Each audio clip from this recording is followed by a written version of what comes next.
बिस्मिल्लाहिर्रहमानिर्रहीम। Dear student, अस्सलाम वालेकुम। बेटा, हम सिंपल हार्मोनिक मोशन के टॉपिक को डिस्कस कर रहे हैं। उसके हमारे 4-5 लेक्चर हो चुके हैं। हमने सिंपल हार्मोनिक मोशन की डिफाइन को एक्सप्लेन किया था, उसको डिस्कस किया था। उससे रिलेटेड हमने कुछ एग्जांपल्स भी पढ़ी हैं, जिसमें मैस अटैच स्प्रिंग की एग्जांपल है और इसके अलावा बॉल एंड बाउल सिस्टम की हमने एग्जांपल पढ़ी। उसके बाद हमने लेटेस्ट जो लेक्चर हमारा था उसमें हमने डिस्कस किया था कि सिंपल पेंडुलम की जो हरकत है वो किस तरह सिंपल हार्मोनिक मोशन है, उसको हमने डिस्कस किया। आज हम सिंपल पेंडुलम से रिलेटेड कुछ हमारे क्वेश्चंस हैं वो हम डिस्कस करते हैं। हमारा पहला सवाल जो है वो टाइम पीरियड से रिलेटेड है कि right the formula for time period. और टाइम पीरियड क्या है ये हम पिछले लेक्चर्स में डिस्कस कर चुके हैं। और इसके अलावा दूसरा सवाल है उसी से related, on what factors it depends and on what factor it does not depends. बेटा, सबसे पहले हम बात करते हैं कि टाइम पीरियड क्या है इस सिंपल पेंडुलम से रिलेटेड। हमारे पास एक बॉब थी जो कि रेस्ट में थी और जुड़ी हुई थी एक रस्सी के साथ, एक धागे के साथ, जो कि ऊपर एक सपोर्ट से कनेक्टेड थी। वो रेस्ट में थी क्योंकि उस पर अमल करने वाली तमाम नेट फोर्सेस जो हैं वो जीरो थी।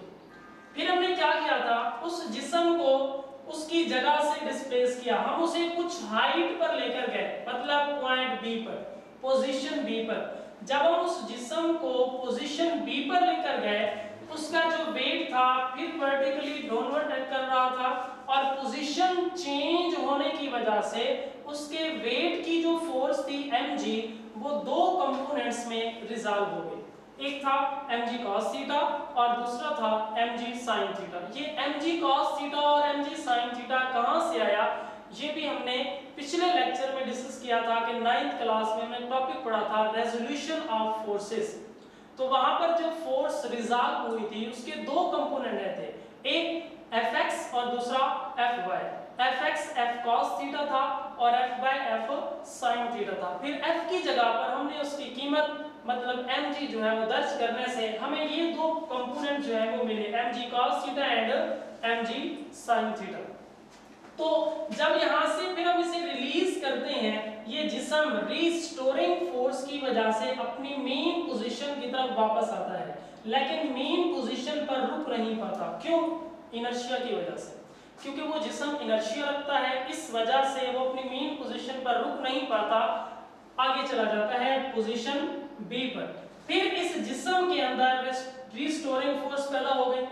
फिर ये जिस्म यहां से वापस मुड़ता है अपनी मेन पोजीशन की तरफ, रीस्टोरिंग फोर्स की वजह से, अगेन इनर्शिया की वजह से ये रुक नहीं पाता, आगे चला जाता है।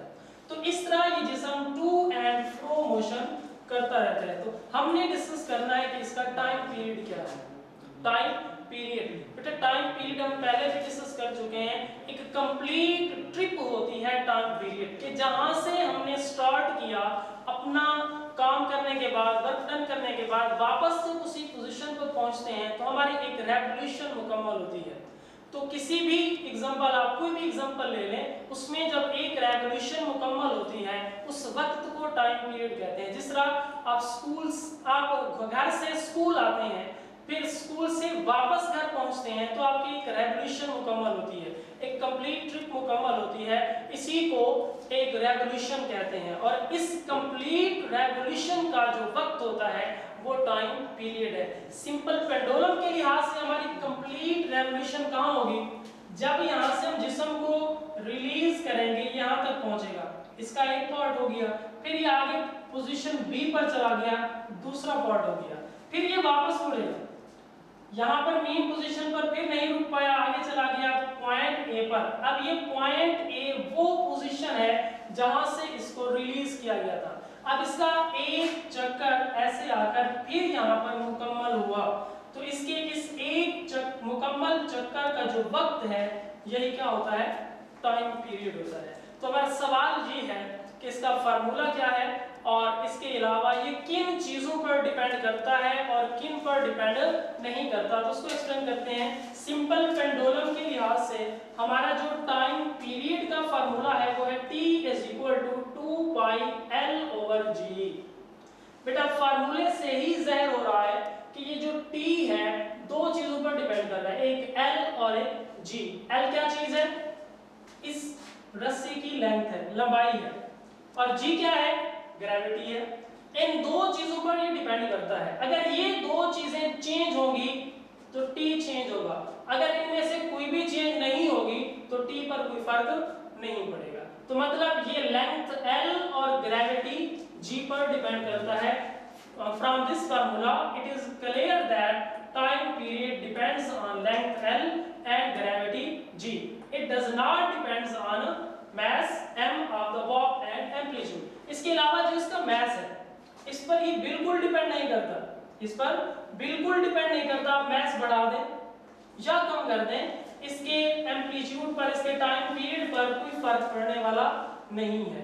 तो ये इसके mass और एम्पलीट्यूड, एम्पलीट्यूड क्या होता है? एम्पलीट्यूड बेटा किसी भी जगह से मैक्सिमम डिस्प्लेसमेंट को हम एम्पलीट्यूड का नाम देते हैं। फॉर एग्जांपल कि ये O पोजीशन से A तक पहुंचा, ये इसका मैक्सिमम डिस्प्लेसमेंट है, मैक्सिमम डिस्प्लेसमेंट है। तो किसी भी पॉइंट से मैक्सिमम जो डिस्प्लेसमेंट होता है वो उसका एम्पलीट्यूड होता है। तो ये एम्पलीट्यूड पर भी डिपेंड नहीं करता कि एम्पलीट्यूड चेंज हो जाए या मैस चेंज हो जाए, टाइम पीरियड चेंज हो जाए, इन पर ये डिपेंड नहीं करता। ये फार्मूले के मुताबिक सिर्फ दो चीजों पर डिपेंड करता है, उसकी लेंथ और उसकी जो ग्रेविटी है। अगर वो चेंज होंगे तो टाइम पीरियड चेंज होगा, अगर वो चेंज नहीं होंगे तो टाइम पीरियड चेंज नहीं होगा। उम्मीद है बेटा आपको ये समझ आया होगा। ये हमारा सिंपल पेंडुलम से रिलेटेड हमारा टॉपिक था, इसको अच्छे तरीके से प्रिपेयर करना है, लर्न करना है। अल्लाह।